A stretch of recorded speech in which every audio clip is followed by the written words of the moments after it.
อยากไปไกลที่สุดขอบฟ้าโอเคเนาะตอนนี้ย่างเมื่อย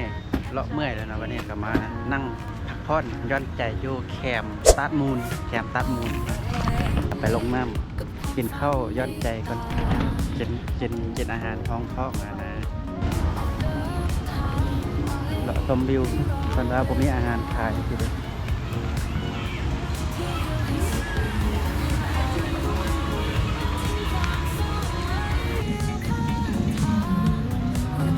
บรรยากาศอันนี้ว่าเพิ่นตัดทุกเป็นอันนี้ตัดมูลตัดมาน้ำเย็นบ้านเฮาห้วยอันตัดอันบ้านเฮายังสูงกว่านี้มัน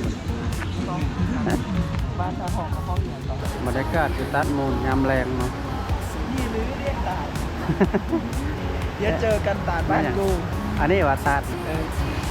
บ้านเฮาเดี๋ยวเจอกันตาดบางเบี่ยงเด้ออันนี้เดี๋ยวชิพาไปนี่ตาดบางเบี่ยงอันนี้แม่นตัดอันนี้อยู่บ้านเฮาห้องเนี่ยแก๊งอันนี้แม่นตัด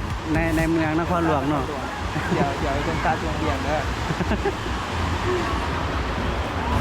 อันนี้แม่นตัดนครหลวงถ้าว่าแบบนี้นี่นะบ้านเบ้าหินจะเอิ้นว่า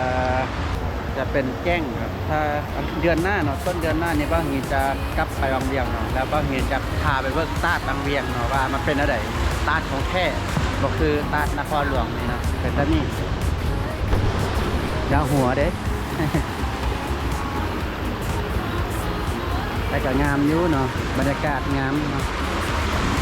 เอาว่าเป็นตาดบอกกันบ่น่าจะเอิ้นว่าตาดแต่เราถามเบิ่งกินข้าวบ่ถามกินบ่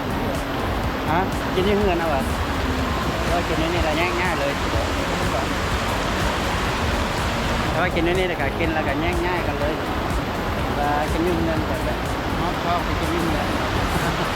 แต่ว่าจะกินที่เฮือนก็ฮอกเข้าไปกินที่เฮือน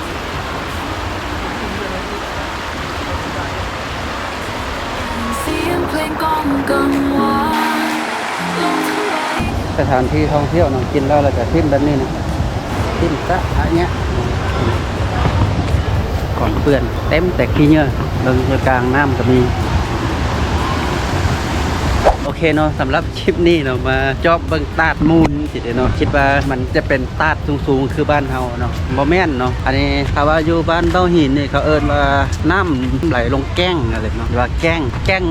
บางทีแก้งอยู่บ้านเฮาน่าจะสูงกว่านี้แหละแม่นแหละแก้งมูลได้แต่คืนแต่นี่เพิ่นเอิ้นตาดมูลเบิ่งเดือนหน้าเนาะบ่เห็นกลับไปบางเบียงบ่เห็นจะพาไปเบิ่งแก้งบ้านเฮาแหละแก๊งอยู่แม่นละไปเบิ่งแกงยุยเนาะแกงยุยบ้านเฮานี่มันบ่แม่นแกงแบบนี้เด้จะเป็นตาดเนาะ